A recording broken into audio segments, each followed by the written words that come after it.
5 minutes ago, Queen Camilla's spirits appear to be lifted as the 78-year-old royal received an unlikely title just 2 days after she suffered a heartbreak about a close pal.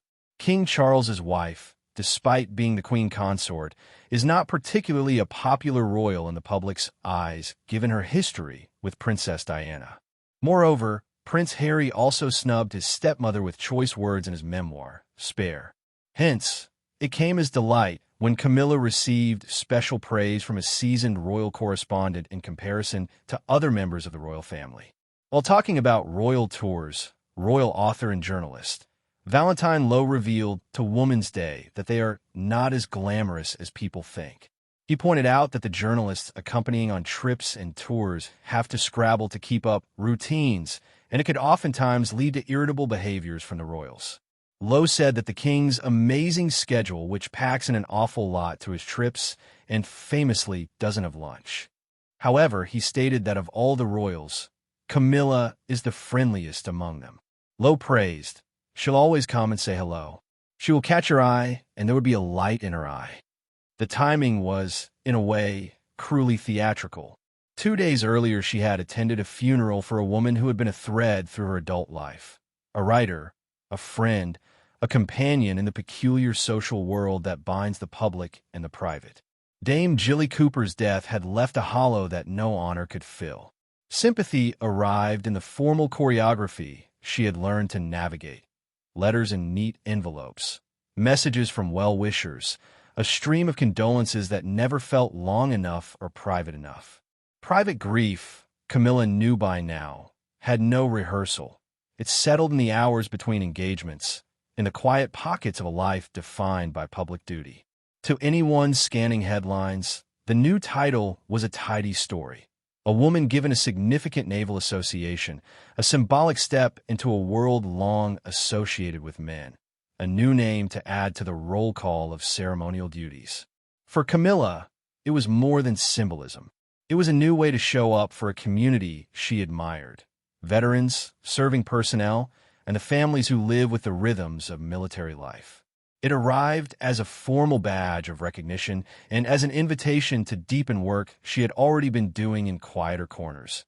Visits to charities, listening to volunteers, acknowledging the small, stubborn needs that often slipped between official priorities. The praise of a seasoned correspondent landed differently. He had written, simply, plainly, that tours and royal engagements were not the glamorous parades they might appear to be. There was a backstage of logistics, journalists and aides jogging to keep to the schedule, meals skipped to make time for speeches, little irritations that flared when human beings were pressed into the machinery of performance. Against that backdrop, he singled Camilla out, not as a superstar or a headline, but as the friendliest of the royals, someone who crossed a room to say hello, whose eyes brightened when she made a human connection. The words were a small mercy. After years of being measured against other narratives, they felt like recognition from someone who had watched closely and chosen to name what he had seen. The double life of grief and honor braided together in unexpected ways. At the funeral, the chapel was compact and the air was thick with stories. People clustered in small groups, trading memories like tokens, the outrageous anecdotes and the quiet recollections, the public persona reduced, for an afternoon, to the private person they had loved. Camilla's tribute was brief. She spoke of laughter, of how her friend had a way of making ordinary moments sing with color and sharpness. People laughed in the right places, and when they didn't, there was a shared, tender hush that felt like agreement. To have loved someone enough to stand and speak for them in public was a wrenching, necessary duty. Back at the palace, the rhythm resumed. Receptions for veterans, small trust dinners, visits to community centers and naval bases. The new honorary naval title floated through the schedule like a new instrument added to a steady ensemble. There were formal photographs and suit fittings, yes, but there were also the smaller, irreducible pieces of presence, standing in a drafty hall while a veteran told a story about life at sea, taking a theatrical pause to applaud a young musician whose family had come from far away, accepting with visible sincerity a homemade card from a child who had spent 2 days crafting in class. Those moments were the work itself, the thing no press release could fully capture. On a gray autumn afternoon, she visited a naval training center. The cadets marched with the brisk discipline of young people learning how to hold themselves to a code, and the parents who had come see them stood as if testing the air for pride. Camilla inspected a model ship, watched a training exercise, and listened, really listened, to questions about life afloat, about study, and about resettlement after service. A young recruit told her how a family member had been helped by a charity she supported. His face lit with a mixture of pride and bewilderment that someone of her station had taken an interest. "Thank you, Your Majesty," he said when she shook his hand. It was such a small exchange that a headline could have missed it, but to her it was everything. It was the measure of why she did what she did. Not for the brass badges or the photographs, but for the human connection in the hand that closed around hers. Grief did not lie down because a title was added to stationery. It persisted as a soft, lower note in the music of a life. Letters of condolence came and went. Some were carefully phrased, others were blunt with affection. Friends outside the palace world offered plain counsel. Make time for small routines, they advised. Do not let public duty fill every space. She took that counsel seriously. Tea at the same hour, a short walk in the late light, the slow turning of pages in a book that had nothing to do with speeches. These tiny rituals were a tether back to an interior life that official duties often threatened to swallow. The press, predictably, had its say. Some observers delighted in juxtaposing the new title with old controversies. Others wrote about the novelty of placing a woman in a long-standing naval tradition. Camilla learned, long ago, that public affection is fragile and often conditional. The tabloids were a reminder that the past could be dredged up and serve in headlines for years. Yet there was another audience that mattered more to her. The people she visited, the volunteers who worked in the brick and mortar of charity, the veterans who had seen too much to bother with celebrity. They were the ones who judged her work not by gossip, but by whether a promise was kept, whether a letter was replied to, whether an organization felt her presence was real and not merely performative. A small, private note from a colleague arrived one evening. It was not for public consumption, the sort of message friends pass that says, plainly, "You were warm today." It was an acknowledgement not of a title, but of a habit, the habit of making a point to look someone in the eye, to lean toward the anecdote, to give time. Those were the things she valued. The correspondent's public observation had been gratifying, but it was that private concordance, the friend who noticed warmth in the everyday, that mattered more. At a literary reception the following month, Camilla found herself in a room of people who loved words and remembered the woman they had come to mourn. Writers clustered around photos and pages, swapping jibes and soft recollections. Camilla moved through them with a practiced ease, and when she reached a small group who had known Dame Jilly longest, she shared a private memory. An argument over a manuscript line that dissolved into such laughter both women had to step outside to collect themselves. It was not an anecdote for the papers.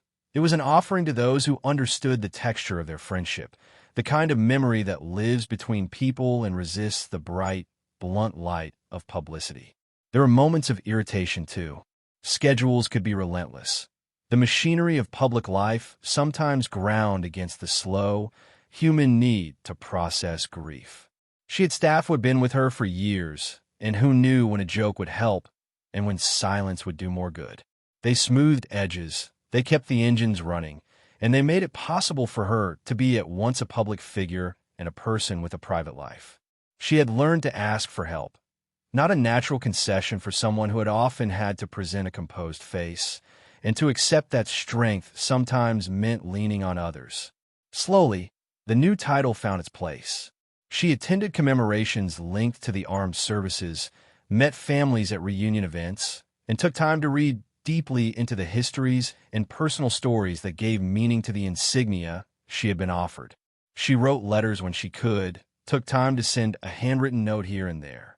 Those letters, dispatched in envelopes that no one saw, seemed to matter more than the ceremonial ribbon pinned on a lapel. They were the small, steady work of attention.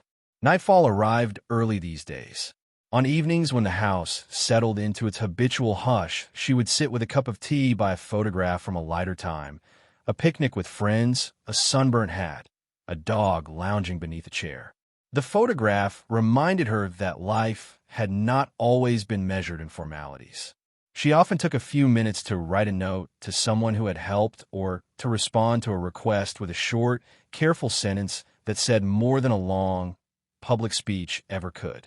It was private politics of a sort, the small acts that let people know they were seen. The press cycles turned, as ever. There are pieces that revisited old lines and others that celebrated the novelty of a woman given a naval association. Camilla read enough to know what was said and then set most of it aside. The important thing to her was not whether a column took a kind view or a critical one. It was whether the organization she supported felt seen and sustained by her involvement. If a charity could say afterwards that a visit had raised morale or a conversation had led to resources, then the visit succeeded. Titles, she believed, offered leverage only if the holder used them to draw attention to others. At an event for volunteers who supported families of service members, a woman approached and took Camilla's hands in both of hers. She spoke, haltingly at first, about nights alone and the terrible practicality of staying on top of bills while a partner was deployed. Camilla listened without the gesture of a performance. She asked a few quiet questions and promised to follow up through the appropriate channels. It was, to anyone observing, unremarkable. To the woman whose hands were still warm in hers, it felt like a promise made real. Months passed, and the new title was woven into a life that was already braided with years of public service and private grief. The memory of Dame Jilly softened, not because grief went away, but because it was given a place at the edge of daily routines and duties. Camilla learned, again and again, that honors did not neutralize sorrow. They simply existed alongside it. The best consolations were small: a call from a friend who remembered a laugh, a letter from someone helped by a charity, a note tucked into a coat pocket by a staff member that said, simply, "Well done."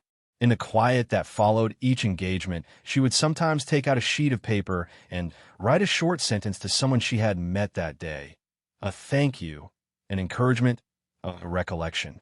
Those papers sliding into envelopes felt like the true ledger of a life spent in public. They were the granular things that outlasted headlines, the handwritten words, the promises kept, the ordinary and steady attention that, across time, build a reputation not for fame, but for faithfulness. Thanks for watching.